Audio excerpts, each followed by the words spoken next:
अस्सलाम वालेकुम।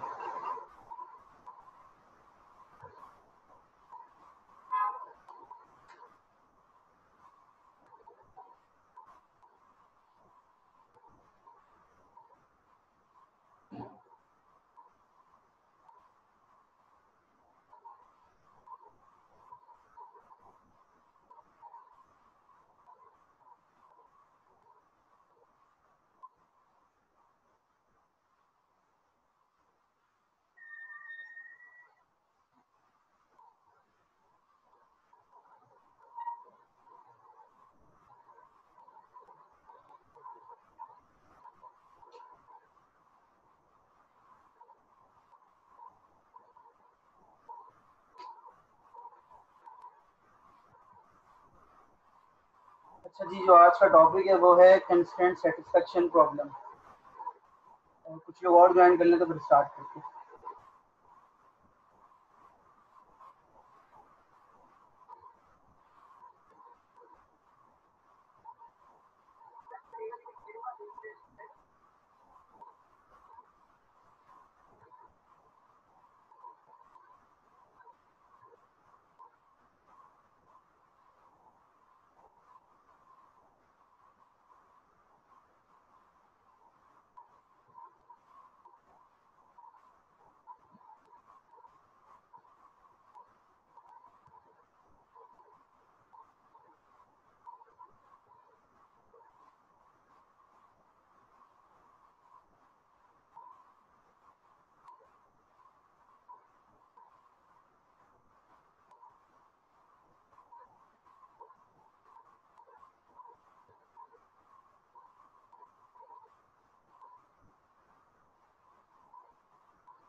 चलिए स्टार्ट करते हैं, ठीक है।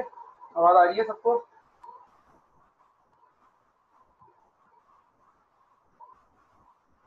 जी आवाज़ आ रही है सबको?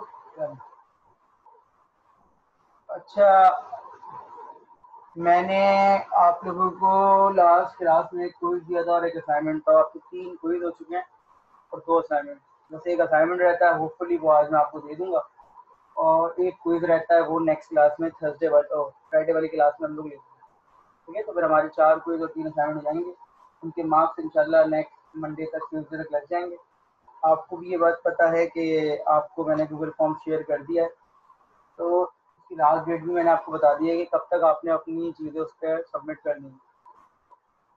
तो आपकी जो क्लास है वो होगी 26 तारीख को, शायद मैंने आपको बोला है, या 25 तारीख तक आपने सबमिट कर देना गूगल फॉर्म के बाद में ही। तो नेक्स्ट मंडे आपकी प्रोजेक्ट का वाइवा होगा। ठीक है, तो टाइमिंग मैं बता दूंगा कि किस टाइम किसको ज्वाइन करना है ग्रुप वाइज, और ये सारी चीज़ें मैं आपसे डिस्कस कर चुका हूँ। ठीक है, तो वैसे तो आप लोगों को सबको पता ही है, लेकिन एक रिकॉल कर लेंगे फ्राइडे वाले में। अच्छा, ये जो आज का टॉपिक है वो है कंस्ट्रेंट सेटिस्फेक्शन प्रॉब्लम। अब what is constraint satisfaction problem? ठीक है, सूरत हाल कुछ यूँ है कि आप सर्चिंग कर रहे थे, और अब जो है ना, सर्चिंग करते हुए आप इस तरह से समझिए कि आपके पास है तो बहुत सारे ऑप्शंस, लेकिन कुछ पर्टिकुलर सिनेरियोज में कुछ ऑप्शन आप अप्लाई नहीं कर सकते। मतलब है तो सर्च ही, लेकिन कंस्ट्रेंट्स लगे हुए हैं। कंस्ट्रेंट कैसे हैं, जैसे कि मैं आपको मिसाल देता हूँ। पहले अगर मैं आपको मिसाल दूँ, तो पहली मिसाल ये है कि फर्स्ट के लिए मैं अपना टाइम टेबल प्लान कर रहा हूँ। मैं एक स्टूडेंट हूँ और मैं अपना टाइम टेबल प्लान कर रहा हूँ। अब होता यह है कि मैं कोर्स की रजिस्ट्रेशन कर रहा हूँ, मुझे मंडे की सुबह में 5 कोर्सेज ऑफर हो रहे हैं। इसका मतलब क्या है, वो 5 कोर्सेज फर्ज करें, मैं सपोज कर लेते हैं कि सिंपल से नेम ले लेते हैं। एआई कोर्स है, ठीक है, ऑटोमेटा कोर्स है, डिजाइन पैटर्न कोर्स है, मशीन लर्निंग कोर्स है, और मैं अपनी डोमेन के नाम ले रहा हूँ ज़्यादातर। ठीक है, और फर्ज करें डीबीएमएस है। ये 5 कोर्सेज हैं, ये पाँचों कोर्सेज मुझे मंडे की सुबह ऑफर हो रहे हैं। ऐसा नहीं है कि ये 5 कोर्सेज सिर्फ मंडे की सुबह में ऑफर हो रहे हैं, एआई की दूसरी आईडी भी ऑफर हुई हुई है, मतलब हर किसी की दूसरी आईडी भी है। लेकिन फर्ज कीजिए कि मैं एआई का कोर्स मंडे की सुबह वाला रजिस्टर कर लेता हूँ। अब मुझ पर कंस्ट्रेंट क्या आ गया? अब मुझ पर कंस्ट्रेंट ये आ गया कि आप मैं मंडे की सुबह में कोई दूसरा कोर्स नहीं ले सकता। ऐसा ही है, ऐसा ही है ना? अब मुझ पर कंस्ट्रेंट क्या आ गया कि मैं मंडे की सुबह में कोई दूसरा कोर्स नहीं ले सकता, एंड पूरे वीक में एआई का कोर्स दोबारा रजिस्टर नहीं कर सकता। Is it clear? बात समझ में आ रही है? ठीक है, तो कंस्ट्रेंट पहले नहीं था। पहले मैं एआई किसी भी वक्त ले सकता था और मंडे की सुबह में भी कोई कोर्स ले सकता था। लेकिन मेरे पास कंस्ट्रेंट कब आया? मेरे पास कंस्ट्रेंट जब आया कि जब मैंने एक पर्टिकुलर सिनेरियो में मैं दाखिल हो गई। तो टाइम टेबल शेड्यूलिंग की बात कर लें, आप फ्लाइट ऑपरेशंस की बात कर लें, क्लासरूम मैनेजमेंट की बात कर लें, कोर्स रजिस्ट्रेशन की बात कर लें, या इस तरह की और भी बहुत सारी प्रॉब्लम है।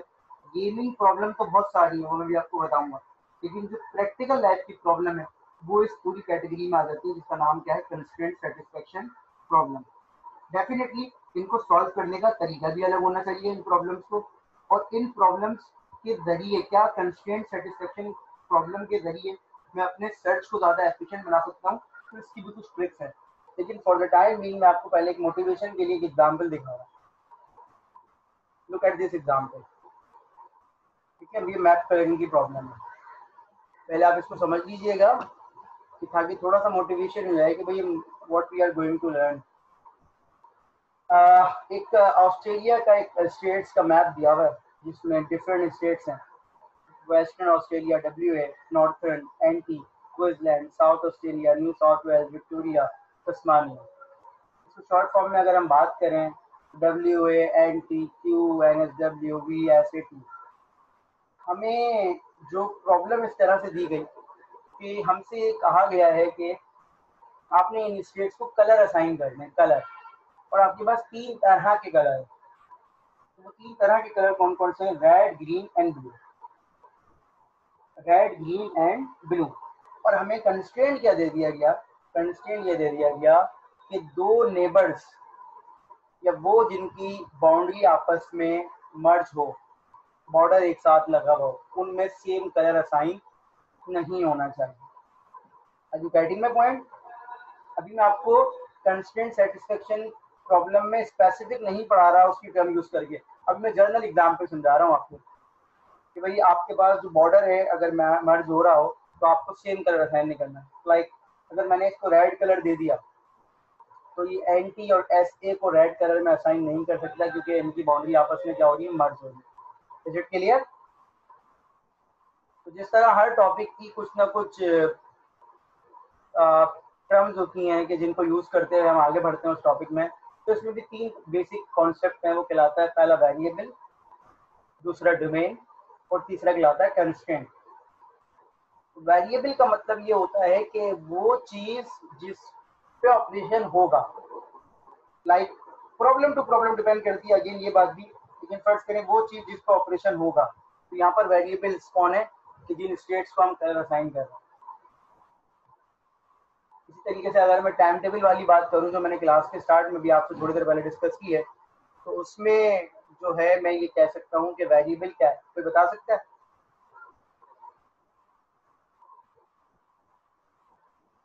क्लासेस, ठीक है, क्लासेस नहीं, हाँ क्लासेस का स्लॉट्स है, वहां पर जो है वो वेरिएबल जो है वो क्या है, क्लासेस के स्लॉट्स, जो उनको मैं वैल्यू असाइन कर रहा हूँ। Is it clear? अच्छा, डोमेन होती है फिर इसमें एक दूसरी चीज। डोमेन क्या होती है? जो वैल्यूज असाइन होंगी। डोमेन क्या होती है? जो वैल्यूज असाइन होंगी। वेरिएबल क्या होता है? जिनको वैल्यूज असाइन होंगी। वेरिएबल्स जिनको वैल्यूज असाइन होंगी, डोमेन जो वैल्यूज मौजूद हैं। तो हमारे वाले टाइम टेबल वाली प्रॉब्लम में डोमेन्स क्या आता है? कोर्सेज के नाम, आर्टिफिशियल 5 कोर्सेज जो मैंने आपको बताए थे, अगर 5 ही हैं तो। इसी तरीके से एक तीसरी चीज कहलाती है कंस्ट्रेंट। और कंस्ट्रेंट का मतलब ये होता है जो हर्डल्स, जो रिस्ट्रिक्शन, जो बैरियर्स आपको असाइन हुए हैं, जो प्रॉब्लम में फ्रीडम को खत्म कर रहे हैं, वो कहलाते हैं कंस्ट्रेंट। उसको लिखने का अलग तरीका हो सकता है, प्रॉब्लम टू प्रॉब्लम। लाइक अगर मैं एक्सप्लेन करूं, जो इस वक्त एग्जाम्पल आपकी स्क्रीन पे मौजूद है, तो उसमें देखिए उन्होंने कैसे लिखा हुआ है कि W A is not equal to N D. इसका मतलब क्या है कि W A is not equal to N D in terms of colour. In terms of colour, to W और एन टी, क्योंकि ये आपस में क्या है, नेबर्स हैं। लेकिन ये कंस्ट्रेंट नहीं है, बहुत सारे कंस्ट्रेंट हैं। डब्ल्यू ए का एस ए के साथ भी बन रहा है, डब्ल्यू ए का एन टी के साथ भी बन रहा है, एन टी का डब्ल्यू ए के साथ बन रहा है, एन टी का एस ए के साथ भी बन रहा है, एन टी का क्वींसलैंड के साथ भी बन रहा है, एस ए का इन पांचों के साथ बन रहा है। तो कंस्ट्रेंट सिर्फ एक नहीं है, बहुत सारे कंस्ट्रेंट है। Are you getting my point? या आप इस तरीके पर डिफाइन कर दें, या आप इस तरीके से डिफाइन कर दें कि W A comma N T should not be same. मतलब डब्ल्यू और एन टी जो है वो इसमें से कोई भी कॉम्बिनेशन हो सकता है। देखिए रेड ग्रीन हो सकता है, रेड ब्लू हो सकता है, ग्रीन रेड, मतलब सेम नहीं है। ग्रीन ग्रीन नहीं है, रेड रेड नहीं है, ब्लू ब्लू नहीं है। This is a very simple example और बहुत क्लियर एग्जाम्पल है। बस ये तीन चीजें अगर आपको समझ में आ जाती हैं तो आगे बढ़ते हैं। What variable, what is variable? जिनको वैल्यूज असाइन होंगी। What are domains? Domains are दोस्त जो कि वैल्यूज हैं। एंड कंस्ट्रेंट क्या है? कंस्ट्रेंट वो रुकावटें, वो बैरियर, वो हर्डल्स हैं जो कि आपकी प्रॉब्लम में आपको गिवन है। ठीक है ना? लाइक अगर मैं आपसे कहूँ, जो भी आपने रिसेंटली एग्जाम्पल असाइनमेंट सबमिट किया है मुझे, एन क्वीन पजल प्रॉब्लम का, उस प्रॉब्लम को भी मैं कंस्ट्रेंट सेटिस्फेक्शन प्रॉब्लम में ला सकता हूँ। क्यों ला सकता हूँ? क्यों ला सकता हूँ? उसमें कंस्ट्रेंट क्या है? अगर मैं एन क्वीन पजल प्रॉब्लम को कंस्ट्रेंट सेटिस्फेक्शन प्रॉब्लम में लाऊं, CSP, तो बताएं उसमें कंस्ट्रेंट क्या है? अटैक। अटैक तो खैर कंस्ट्रेंट है ही डेफिनेटली। प्योर अगर बात करूं मैं, तो मैं ये सुनना चाह रहा था कि क्वींस अटैक्स ये है, तो कंस्ट्रेंट ये है कि अगर एक रॉ में आ गया तो दूसरी कोई क्वीन उस रॉ में नहीं आएगी, उस कॉलम में नहीं आएगी, उस डायगोनल में नहीं आएगी। ठीक है ना? तो ये बेसिकली वहां पर कंस्ट्रेंट है। Is it clear? डोमेन क्या है वहां पर कि आपने वो जो 8 क्वीन असाइन कर दी। वेरिएबल्स क्या है? वो जो आपके 64 ब्लॉक्स हैं। ठीक है? तो जो प्रॉब्लम है, जहां पर भी आपके पास कोई रुकावट है, आप उनको कंस्ट्रेंट सेटिस्फेक्शन प्रॉब्लम से सॉल्व कर सकते हैं। डेफिनेटली ये टॉपिक इसलिए है, इसलिए पढ़ाया जा रहा है कि इसके जरिए आप अपने स्टेट स्पेस को और रिड्यूस कर सकते हैं। मतलब आपने अगर वो याद होगा आपको एन कोई एग्जाम्पल 2 1 प्रॉब्लम, इसमें आपने लेफ्ट पे मूव करना था, राइट पे मूव करना था, कंस्ट्रेंट दिए हुए थे कि अगर वन मूव, वहां पर आपको कंस्ट्रेंट दिए हुए थे कि अगर वन मूव हो रहा है तो हमेशा लेफ्ट पे मूव हो, अगर राइट मूव हो रहा है तो हमेशा राइट, टू मूव हो रहा है तो हमेशा राइट मूव हो। याद आ रहा है? तो वहां पर भी आपने क्या बोला था कि वो भी कंस्ट्रेंट थे। तो हर प्रॉब्लम को हम सीएसपी में ला सकते हैं। Is it clear? Is it clear? Is it clear? ठीक है, तो आगे बढ़ते हैं इसको लेके। ठीक है, इसको आगे लेके चलते हैं इंशाल्लाह, कोई प्रॉब्लम नहीं होगी। तो टॉपिक पे वापस आते हैं। मतलब ठीक है, तो ये 3 चीज़ें आपके पास होनी चाहिए। तो आपकी प्रॉब्लम, मैंने आपसे पहले भी कहा है कि प्रॉब्लम आपकी है, तो अंडरस्टैंडिंग भी आपने डेवलप करनी है। बीइंग स्टूडेंट और डेटा साइंटिस्ट और एआई स्पेशलिस्ट, मतलब आपने प्रॉब्लम सॉल्व करनी है तो फिर आपको समझना भी होगा। ठीक है, अब ये देखें, ये इस तरीके से पूरा कंस्ट्रेंट का अगर बताएं, कंस्ट्रेंट की बात करूँ तो देखें सारे कॉम्बिनेशन आपको फिर इस तरीके डिफाइन करने पड़ेंगे ताकि वो रन टाइम को चेक। कुछ डेफिनेशन हैं वो आपको आनी चाहिए ताकि आगे बढ़ें, तो फिर वो वर्ड अगर भी यूज कर दें। An assignment that does not violate any constraint is called a consistent और लीगल असाइनमेंट। मतलब फर्ज करें कि मैं कोई वैल्यू असाइन कर रहा हूँ, इसे कोई वैल्यू असाइन कर रहा हूँ मैं, अगर ये किसी कंस्ट्रेंट को वायलेट नहीं कर रहा, लीगल इलीगल नहीं है, तो मैं कहूँगा ये जो मैंने इसको वैल्यू असाइन की है ये असाइनमेंट है कंसिस्टेंट। ठीक है, कंसिस्टेंट असाइनमेंट या लीगल असाइनमेंट। बड़ी सिंपल सी बात है, आप इसको कोई वैल्यू असाइन करें और अगर वो किसी रूल को वायलेट नहीं कर रहा तो आप ये कहेंगे कि सर ये जो आपने असाइनमेंट किया है कंसिस्टेंट असाइनमेंट। ठीक है, सही है। इसी तरीके से कंप्लीट असाइनमेंट क्या है? Is one in which every variable assign. अगर मैं इन सबको इस तरीके से कलर कर दूं, बताऊंगा बाद में, अगर इस तरीके से कलर कर दूं और कोई असाइनमेंट जो है लीगल नहीं है तो ये कंप्लीट असाइनमेंट कहलाता है। ठीक है, तो सीएसपी का जो सॉल्यूशन है वो कंसिस्टेंट भी होना चाहिए और कंप्लीट भी होना चाहिए। डेफिनेटली कंसिस्टेंट कब होगा? जब कोई रूल वायलेट नहीं हो रहा होगा। कंप्लीट कब होगा? जब हर वेरिएबल को आपने वैल्यू असाइन कर दी। A partial assignment is one that assign values to only some of the variables। ठीक है ना, तो कुछ वेरिएबल्स को असाइन करें कुछ को ना करें, वो कहलाएगा पार्शियल असाइनमेंट। तो बस हमारी जो प्रॉब्लम है वो क्या है कि हमें हर असाइनमेंट कंसिस्टेंट होना चाहिए और सॉल्यूशन जो है वो कंप्लीट होना चाहिए। बस सिंपल सी बात है। ठीक है, ये इसका एक सॉल्यूशन है। ये कैसे आया है इस पर हम बाद में डिटेल में बात करेंगे। ठीक है, लेकिन फिलहाल आप ये देखें इसका ही सॉल्यूशन है। तो अब जो हमारे दिमाग में सवाल आने चाहिए ना, वो ये आने चाहिए कि सर ये सॉल्व कैसे होगा, पहली बात। दूसरी बात आप ये बताइए कि आप इसको सॉल्व कहाँ से स्टार्ट करना सीखे शुरू करेंगे। मतलब आपको किसने कहा सर कि मंडे की सुबह वाली पहली क्लास, सबसे पहले मंडे की सुबह वाले स्लॉट को फिल करो? क्या कोई उसके पीछे लॉजिक है या कोई लॉजिक नहीं है? Are you getting my point? अगर मैं फर्स्ट करें इस मैप को फिल करने की कोशिश कर रहा हूँ, सबसे पहले मैं डब्ल्यू ए को रेड कलर दे रहा हूँ, तो आपके दिमाग में 2 सवाल आने चाहिए, फिर डब्ल्यू ए ही क्यों, एंड उसको अगर चूज कर भी लिया है तो रेड कलर क्यों? Are you getting my point? ठीक है, सर्चिंग करते हुए आपके दिमाग में क्या बात आनी चाहिए, वो ये बात होनी चाहिए कि सर आपने डब्ल्यू ए को ही क्यों चूज किया। और तो ऐसा नहीं है, मैं जनरल बात कर रहा हूँ, आपने डब्ल्यू ए को ही चूज किया, मैं इसकी जस्टिफिकेशन दूं आपको कि भाई वो लेफ्ट पे था। फर्स्ट के लिए मैं कह दूं कि भाई वो लेफ्ट पे था, तो आप बोलेंगे चले सर मान लिए, लेकिन आपने डब्ल्यू ए को रेड कलर ही क्यों दिया? आप इसको ग्रीन दे देते आगे बढ़ जाते। Are you getting me? समझ में आ रही है मेरी बात? ठीक है ना बेटा, तो चीजें समझते हुए चलिएगा। बड़ा आसान सा टॉपिक है लेकिन इंटरेस्टिंग भी बहुत है। दोबारा रिपीट कर रहा हूँ कि सर हमारे दिमाग में सिर्फ 2 बातें हैं कि भाई आप कहाँ से स्टार्ट करेंगे और चल चल जहाँ से भी स्टार्ट कर रहे हैं उसके बाद उसको कौन सी वैल्यू असाइन करेंगे। तो सबसे पहले आपकी बात ये कि सर वेरिएबल कौन सा होगा, दूसरी बात ये होनी चाहिए सर उसको डोमेन कौन सी असाइन करेंगे। Is it clear? सर आपने मंडे का स्लॉट ही क्यों लिया? सबसे पहले आप फ्राइडे का स्लॉट ले लेते, और चले आपने मंडे का स्लॉट ले लिया, तो मंडे के स्लॉट में एआई फिल करने की क्या वजह थी? आपने वहां पर डीपी क्यों नहीं लिया, आपने वहां पर डीबीएमएस क्यों नहीं लिया? Is it clear to all of you? सही है, पॉइंट समझ में आ रहा है? बाकी सबकी समझ में आ रही है बात? ठीक है, चलें गोइंग फॉरवर्ड। अच्छा एक दो चीजें और देख लें कि भाई, ताकि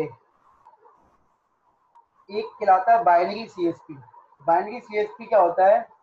बाइनरी सीएसपी ये होता है कि each constraint relate two variable, मतलब ऐसा ग्राफ जिसमें, या ऐसा कनेक्शन जिसमें हर कंस्ट्रेंट में सिर्फ दो वेरिएबल हो। फर्स्ट करिए ये बात कर लो मैं, तो देखें डब्ल्यू ए का कनेक्शन सिर्फ दो के साथ बता रहे हैं, समझ रहे हैं? डब्ल्यू ए का किसके साथ कनेक्शन है? सिर्फ दो के साथ। अगर मैं एन टी की बात करूं तो ये एन टी तीन के साथ है, तो ये जो है बाइनरी कंस्ट्रेंट नहीं है। क्यों नहीं है ये वाला ग्राफ बाइनरी कंस्ट्रेंट? क्यों नहीं है? क्योंकि each constraint relate two variable, तो हर कंस्ट्रेंट दो वेरिएबल के साथ रिलेट कर रहा है। आगे बढ़ के बताता हूँ आपको, ठीक है? मैं आपको जरा पहले एक एग्जाम्पल पे ले जाऊं ताकि थोड़ी सी मोटिवेशन हो जाए। अब देखें यहाँ पर अभी एक जनरल बात हो रही है। अभी आपके दिमाग में डेफिनेटली ये सवाल आना चाहिए कि सर आप कौन से वेरिएबल को चूज करेंगे और कौन से डोमेन। जिन लोगों ने लेट ज्वाइन किया है, वेरिएबल वो है जिनको वैल्यूज असाइन होंगी, और डोमेन वो है जो वैल्यू। वेरिएबल वो है जिनको वैल्यूज असाइन होंगी, और डोमेन वो है जो वैल्यूज है। देखें अगर हम इसको सिंपल सर्चिंग एग्जाम्पल से करें जैसे कि आज तक हमने पढ़ा है, तो दिस इज ऑल अबाउट कि सर हमने ऑप्शन चूज किया, फर्स्ट करें हमने समाउ ये चूज कर लिया। अभी again it is too early कि मैं आपको बताऊं, टू अर्ली कि मैं आपको ये एक्सप्लेन करूं कि भाई कि सर आपने ये वाली चीज क्यों चूज की, ये वाली क्यों नहीं की।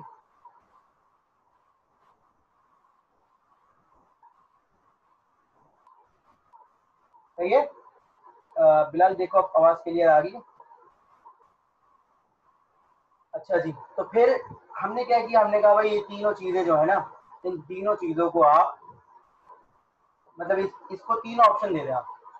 अगर हम रेड भी असाइन कर दें, ग्रीन भी असाइन कर दें, ब्लू भी कर दें, this is not a complete solution.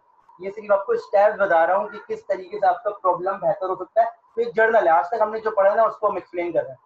But फिर हमने इसको चूज कर लिया, आपके दिमाग में सवाल अभी भी मौजूद है तो सर इस वाले वेरिएबल को भी चूज किया। चलिए वेरिएबल को चूज कर लिया आपने, रेड कलर क्यों असाइन किया, ग्रीन क्यों नहीं किया, ब्लू क्यों नहीं किया, इसको बाद में बात करते हैं। लेकिन अगर हम इसको फर्दर कंटिन्यू करें तो देखें, अब अगर हमने इसको रेड कलर असाइन कर दिया है और इसके बाद हमने समाउ ये चूज कर लिया है, मेरे साथ रहिएगा कि इसको आप कलर असाइन करेंगे, इसको इस वाली नोट को कलर असाइन करेंगे। समाउ हमने चूज कर लिया, इस वाली नोट को हम कलर असाइन करेंगे। तो इसको हमारे पास दो ऑप्शन है। अगर हम जनरली बात करें तो हमारे दो ऑप्शन है, ठीक है ना? या तो हम इसको ग्रीन दे सकते हैं या ब्लू। अब इसके बाद रेड का ऑप्शन तो खत्म हो गया। Is it clear? Is it clear? ये बैक ट्रैकिंग क्या होती है कि जिसमें आप आगे जाते हैं वापस आते हैं, आगे जाते हैं वापस जाते हैं, कि भाई अगर हम कहीं फंस जाए तो हम एक स्टेप पीछे जाते हैं। देखें अब हमारे पास अगर हम इसको चूज करना चाह रहे हैं, देखें इन्होंने क्या किया है, ये देखें इसके बाद इन्होंने इसको फिल किया है। अगेन अभी आपके दिमाग में ये बात नहीं है कि सर इसको क्यों फिल कर रहे हैं, ये मैं थोड़ी देर में बताऊंगा। अब इसके बाद दो ही ऑप्शन है, क्योंकि ये ग्रीन हो चुका है तो या तो ये रेड होगा या ब्लू होगा। Is it clear? लेकिन अगर फर्ज करें इसी को कंटिन्यू करके चलें तो यहाँ देखिएगा, अगर मैं इस जगह पे फर्दर कंटिन्यू करूँ, अब इस नोट को अगर चूज करूँ, इस नोट को, तो इसके बाद कितने ऑप्शन है? जहाँ पर मेरा कर्सर है, जहाँ पर मेरा कर्सर है इस जगह पे एक ही ऑप्शन है, कौन सा है वो? ब्लू। ऐसा ही है ना, ब्लू ऑप्शन है। लेकिन फर्ज करें अगर मैं यहाँ पर इसको इसको कंटिन्यू करूँ इसको, तो इस जगह पे कितना ऑप्शन है? इस वाली जगह पे जहाँ मेरा कर्सर है, कर्सर आपको दिख रहा होगा, जीरो ऑप्शन है।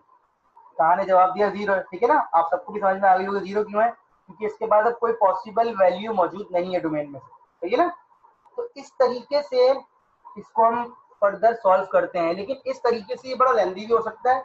और choice of variable and choice of domain जो है वो भी हमारे लिए बड़ी इंपॉर्टेंट है। बैक ट्रैकिंग से जनरली तो आप सॉल्व कर सकते हैं, लेकिन आप फंस भी सकते हैं, ठीक है? तो ये मैं भी आपको एक्सप्लेन करूंगा कि भाई आपको क्या करना चाहिए कि आपका रिजल्ट जो है वो बेहतर हो जाए। लेकिन फॉर द टाइम भी थोड़ा सा वापस चलते हैं, एक दो चीजें समझ लेते हैं, ताकि मोटिवेशन के लिए मैं आपको आगे लेके गया था, बस वापस लेके आ रहा हूँ, ठीक है? तो देखें भाई तीन चीजें समझ लें और फिर आगे बढ़ें। यूनरी कंस्ट्रेंट क्या होते हैं कि जिसमें वेरिएबल के साथ सिर्फ कंस्ट्रेंट के साथ सिर्फ सिंगल वेरिएबल इन्वॉल्व होता है। मतलब मैं कह दूं कि साउथ और ऑस्ट्रेलिया का कलर ग्रीन नहीं हो सकता जी, साउथ और ऑस्ट्रेलिया का कलर ग्रीन नहीं हो सकता, ये यूनरी कंस्ट्रेंट कहलाएगा। हमारी प्रॉब्लम में ऐसा नहीं है, लेकिन मैं आपको एक्सप्लेन कर रहा हूँ, हमारी प्रॉब्लम में ऐसा नहीं है। मतलब ऐसी बात कर लो कि फ्राइडे की सुबह में मैं एआई नहीं ले सकता। अब फ्राइडे के स्लॉट वाला कंपैरिजन किससे हो रहा है? सिर्फ एआई से। फ्राइडे के स्लॉट वाला कंपैरिजन किससे हो रहा है? सिर्फ एआई से। तो ये कहलाएगा यूनिटी कंस्ट्रेंट। ये constraint involve a single variable, ठीक है ना। बाइनरी कंस्ट्रेंट क्या होता है कि southern Australia is not equal to W. ये बाइनरी कंस्ट्रेंट है, दो वेरिएबल आपस में क्या हो रहा है? कंपेयर हो रहे हैं। दो वेरिएबल आपस में क्या हो रहा है? कंपेयर हो रहे हैं। मतलब मैंने कहा मंडे की सुबह में और ट्यूसडे की सुबह में मैं सेम कोर्स नहीं पढ़ाऊंगा, बीइंग अ टीचर मैं सेम कोर्स नहीं पढ़ाऊंगा मंडे की सुबह में। अब मंडे का स्लॉट सुबह वाला और ट्यूसडे का स्लॉट सुबह वाला आपस में कंपेयर हो रहे हैं, ये बाइनरी कंस्ट्रेंट कहलाएगा। और अगर आपका वेरिएबल एक से ज्यादा से कंपेयर हो रहा हो, अपने southern Australia is not equal to W है, as well as Queensland, as well as Tasmania, ये कहलाएगा क्या? Higher order. आगे चलते हैं, ठीक है। कुछ एग्जाम्पल है इसकी। मैंने आपको बताया था टाइम टेबल प्रॉब्लम जो है बहुत बड़ी बेहतर एग्जाम्पल है। एनक्विन पजल प्रॉब्लम में भी आपको एक्सप्लेन करूंगा व्हाइट बोर्ड पे, ठीक है। लेकिन फॉर द टाइम भी हम आगे बढ़ते हैं। अब आपके दिमाग में वही वाली बात है कि सर बैक ट्रैकिंग को आप कैसे एफिशिएंट बना सकते हैं। तो ये तीन सवाल हैं जो आपके दिमाग में अगर हो तो, मतलब दो सवाल तो हैं basic. Which variable should be assigned next? The choice of variable is very important.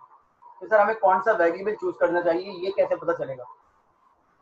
कोई ना कोई कैलकुलेशन होगी आपके दिमाग में, भाई सर अगर मैं ये वेरिएबल चूज कर लूँ तो मेरी प्रॉब्लम ना बड़े अच्छे से सॉल्व हो सकती है।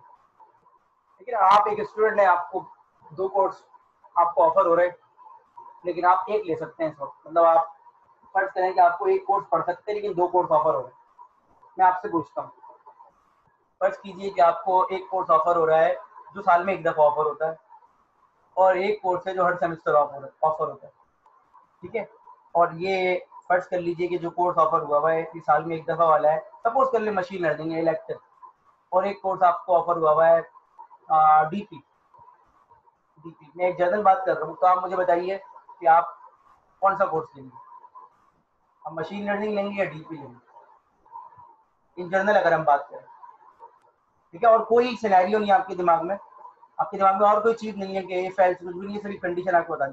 तो सब आप लोग क्या बोलेंगे? सर के मैं मशीन लर्निंग लूंगा। सब जवाब पूछा जाएगा आपसे, बोलेंगे सर इसके चांसेस जो है दोबारा ऑफर नहीं होगा, ये तमाम रीजन आप मुझे देंगे और आप बोलेंगे सर हम तो मशीन लर्निंग पढ़ेंगे, जब के लिए। लेकिन फर्स्ट कर लीजिए अब ये सेमेस्टर चल रहा है समर का, और आपको एफआईबी लेना है और आपको एआई ऑफर हुआ है मशीन लर्निंग, तो आप सब क्या लेंगे? एआई लेंगे। उसका रीजन क्या है कि आपके दिमाग में कोई और कैलकुलेशन है। Is it clear? तो ये इस तरीके से ना कोई डिसीजन लेते हुए आप कौन सा वेरिएबल चूज करेंगे या कौन सी वैल्यू चूज करेंगे, दिस इज वेरी इंपॉर्टेंट, ठीक है। This is very important. तो ये अब हम देखेंगे। तो इसके कुछ तरीके हैं, तीन तीन है बेसिकली, और इसको सुकून से समझना है और एक को दूसरे से कंपेयर करना है। अगर आप सुकून से नहीं सुनेंगे या आप मेंटली प्रेजेंट नहीं होंगे तो ये मैक्स हो जाएंगे। तो एक कॉन्सेप्ट कहलाता है मोस्ट कंस्ट्रेंट वेरिएबल, इसका दूसरा नाम है also known as minimum remaining values. Most constraint variable या इसका दूसरा नाम है मिनिमम रिमेनिंग वैल्यूज, सही है। कोई मुझे एक्सप्लेन कर सकता है कि उसकी समझ में क्या आ रहा है? कोई मुझे एक्सप्लेन कर सकता है कि उसकी समझ में क्या आ रहा है कि क्या किस पे काम कर रहा है? आपके पास एग्जाम्पल भी मौजूद है।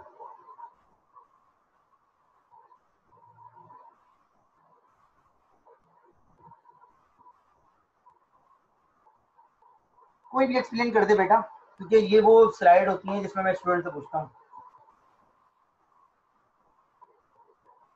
नहीं बेटा, आप एग्जाम्पल भी तो देखिए ना, ऊपर आपको 4 स्टेप बताए, मैं 3 स्टेप कि किस हिसाब से ये वैल्यू चूज कर रहा है।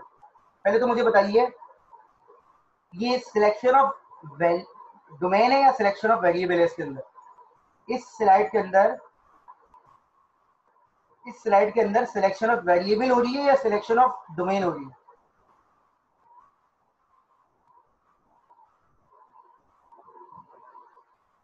डोमेन। डोमेन तो कलर होता है बेटा, मतलब वेरिएबल हो रहा है कि कौन सा बॉक्स लेना है, कौन सी स्टेट लेनी है हमें, ठीक है। अब ये कह रहे हैं कि मोस्ट कंस्ट्रेंट वेरिएबल, देखो ऊपर लिखा हुआ ये मोस्ट कंस्ट्रेंट वेरिएबल। अब अगर इसकी उर्दू में कर लूं तो इसका मतलब क्या है? जिस वेरिएबल पे सबसे ज्यादा कंस्ट्रेंट है, या कुछ और मतलब है इसका? Choose the variable with the फ्यूस्ट legal values,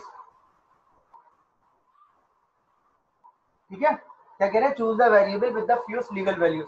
ये कह रहे हैं उस वेरिएबल को चूज कीजिए कि जिसपे सबसे कम ऑप्शन रहते हैं, उस वेरिएबल को चूज कीजिए कि जिस पे सबसे कम ऑप्शन रहते हैं। दोबारा रिपीट कर रहा हूँ, उस वेरिएबल को चूज कीजिए जिस पे सबसे कम ऑप्शन रहते हैं।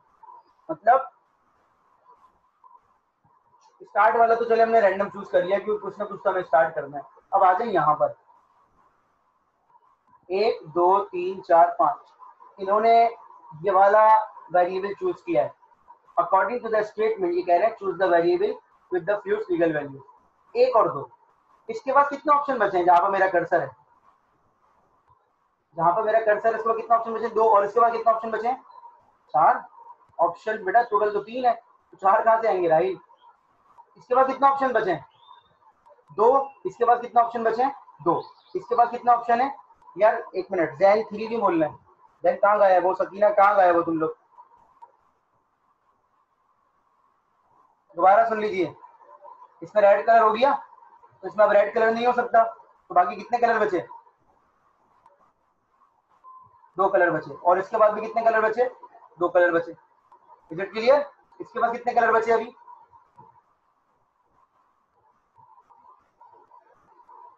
अल्लाह अकबर। 3 भाई 3। क्या इसके नेबर्स में किसी को कोई कलर असाइन हुआ है? इसके बाद अभी फ्रीडम नहीं है कि कोई भी कलर ले सकता है। इसके बाद फ्रीडम है, इसके बाद भी, इसके बाद भी। तो इस वक्त ये 2 वेरिएबल ऐसे हैं कि जिसके पास ऑप्शन जो है पॉसिबल वो कम से कम है। इसके बाद भी 2 है, इसके बाद भी 2 है, तो इसलिए हम इन दोनों में से किसी को भी चूज कर सकते हैं। Is it clear? According to this heuristic, ये ह्यूरिस्टिक कहलाएगा। ये मोस्ट कंस्ट्रेंट वेरिएबल का मतलब क्या है? उस वेरिएबल को चूज कीजिए जिसके पास लीगल ऑप्शन सबसे कम है। फराज भाई है, रजिस्ट्रेशन हो रही है, 2 स्टूडेंट खड़े हैं। एक स्टूडेंट कहता है कि सर मुझे भी एक कोर्स चाहिए, दूसरा स्टूडेंट कहता है मुझे भी एक कोर्स चाहिए।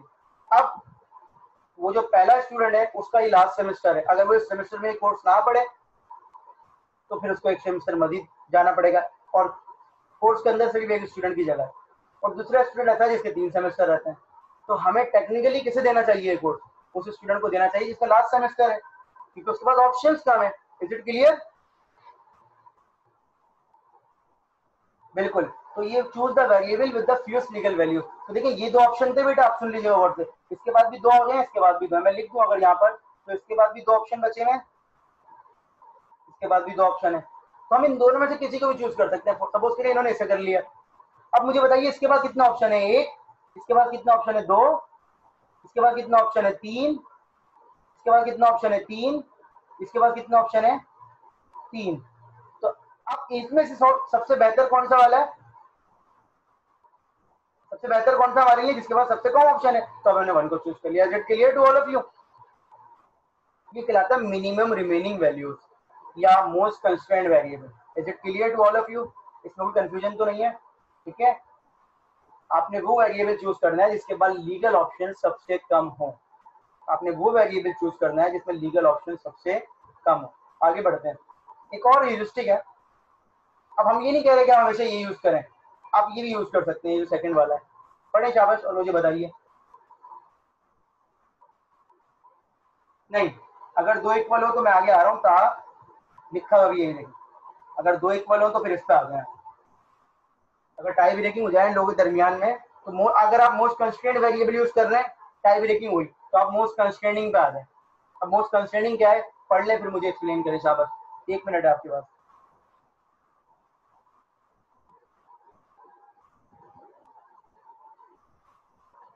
बहुत आसान सा है ये, बहुत आसान सा। शाबाश।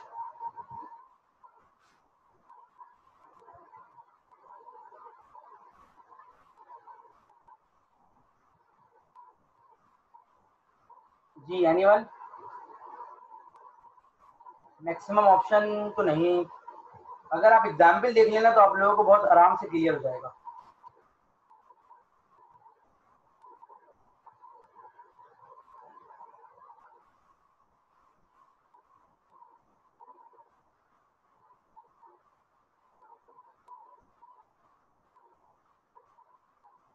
एग्जाम्पल देख लें और इंग्लिश की लाइन पढ़ लें, लिखी हुई है दिस वन।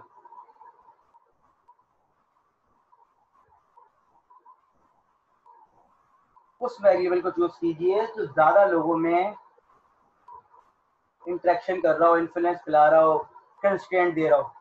ये वेरिएबल देखें, ये वाला, ये कितने लोगों के साथ मसला कर रहा है? 1 2 3 4 5। सही या गलत? ये वाला वेरिएबल कितने लोगों के साथ मसला कर रहा है? 1 2 3 4 5। तो इसने सबसे ज्यादा लोगों में इन्फ्लुएंस फैलाई हुई है, तो पहले इसको निकाल दो, इसको कलर दे दो, वरना ये हर किसी के साथ पंगा कर रहा है। आसान अल्फाज में, इज इट क्लियर?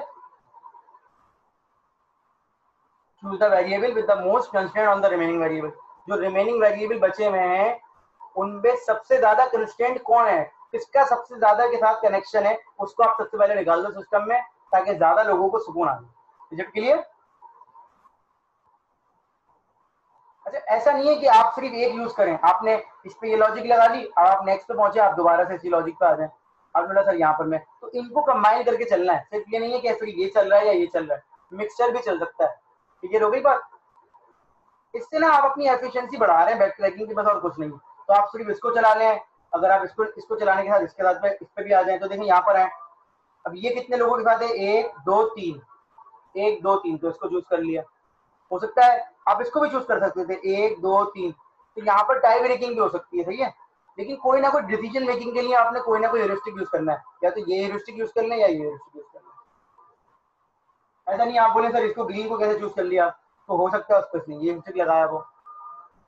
तो देखे ना, अब जब मैं इधर आऊंगा तो इसके पास कितने ऑप्शन, ये कितने लोगों के साथ मर्ज हो रहा है? 1 2 3। अब 1 2 के साथ हो रहा है, देखिए 1 और 2, क्योंकि 1 तो हो चुका है इसका फिल। तो अगर मैं इस पे लगाऊं मोस्ट कंस्ट्रेनिंग वेरिएबल, तो इसका 2 कंस्ट्रेंट है। इस पे कितने कंस्ट्रेंट है? इस पे भी 2 है। इस पे कितने कंस्ट्रेंट है? इस पे भी 2 है। इस पे कितने कंस्ट्रेंट है? इस पे भी 2 है। इस पे कितने कंस्ट्रेंट है? इस पे 1 है। ठीक है, तो मोस्ट कंस्ट्रेंट वेरिएबल के हिसाब से, मोस्ट कंस्ट्रेंट वेरिएबल के हिसाब से इस वक्त ये 4 लोग हैं जिन पे 2 2 2 है। और अगर मैं वापस जाऊं पीछे वाली स्लाइड पे, तो पीछे वाली स्लाइड ये कहती है कि सर इन चारों पे जिन पे 2 2 2 है, अब जो ऑप्शन बचे हैं वो सब पे 2 2, उन पे भी 2 2 बचे हैं। क्यों? क्योंकि इसके बाद भी 2 ऑप्शन है, इसके बाद भी 2 ऑप्शन है, इसका भी 2, तब किसी को भी चूज कर लिया चारों में से, तो हमने इसको चूज कर लिया। 2 कैसे? क्या चीज 2? तार जल्दी से बोलो। कंस्ट्रेंट, रिमेनिंग की बात हो रही है ना बेटा, रिमेनिंग। ये ब्लू वाला तो खत्म हो गया ना, ये था तार का सवाल सुन लें, रिमेनिंग की बात हो रही है। तो इस वक्त इस पे कंस्ट्रेंट वैसे तो 3 थे, 1 2 3, लेकिन ये ब्लू वाला तो फिल हो गया, तो अब इस पे कंस्ट्रेंट कितने बचे? सिर्फ 2। Is it clear? सही है ना? समझ में आ गई बात? रिमेनिंग वेरिएबल की बात कर रहे हैं, ठीक है। तो एक तरीका ये भी है, एक तरीका आपके पास ये है मोस्ट कंस्ट्रेंट वेरिएबल, और एक है मोस्ट कंस्ट्रेनिंग वेरिएबल। ये दो अलग अलग बातें हैं। स्टूडेंट यूजुअली गेट कंफ्यूज कि भाई एक ही चीज है, एक कंस्ट्रेंट लिखा हुआ है, कंस्ट्रेनिंग। अगर मोस्ट कंस्ट्रेंट में प्रॉब्लम है तो आप इसको रिमेंबर रख सकते हैं कि MRV है, मिनिमम रिमेनिंग वैल्यूज, ये नाम ज्यादा अच्छा है, और ये कहलाता है मोस्ट कंस्ट्रेनिंग वेरिएबल। ठीक है, ये देखें, एक आखिरी चीज है, ये कहलाता है लीस्ट कंस्ट्रेनिंग वैल्यू। इसकी स्क्रीनशॉट ले लें, इसका जल्दी से शाबाश, इसका स्क्रीनशॉट ले लें जल्दी से।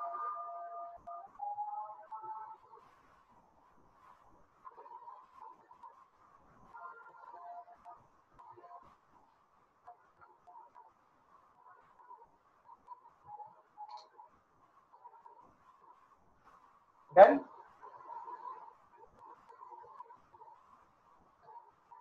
ठीक है, तो अभी ये मीटिंग एंड हो रही है, तो आप लोग ये कीजिएगा कि 5 मिनट बाद जब दोबारा ज्वाइन करेंगे तो आप मुझे बताइएगा ये स्लाइड हमें क्या एक्सप्लेन करने की कोशिश, कहीं जाइए नहीं, फिर उसको समझने की कोशिश कीजिए कि स्लाइड हमें क्या बता रही है। उसी तरह जैसे ये 2 थे पीछे वाले, इसी तरीके से ये भी है, तो ये 2 जो है 1 और 2, अभी तीसरा भी इसी सीक्वेंस में कुछ है चीज, तो जरा मुझे थोड़ा सा समझ के बताइए कि आप कितना पिक कर रहे हैं चीजों को। ठीक है, हम लोग मिलते हैं 5 मिनट बाद, एग्जैक्टली 5 मिनट बाद।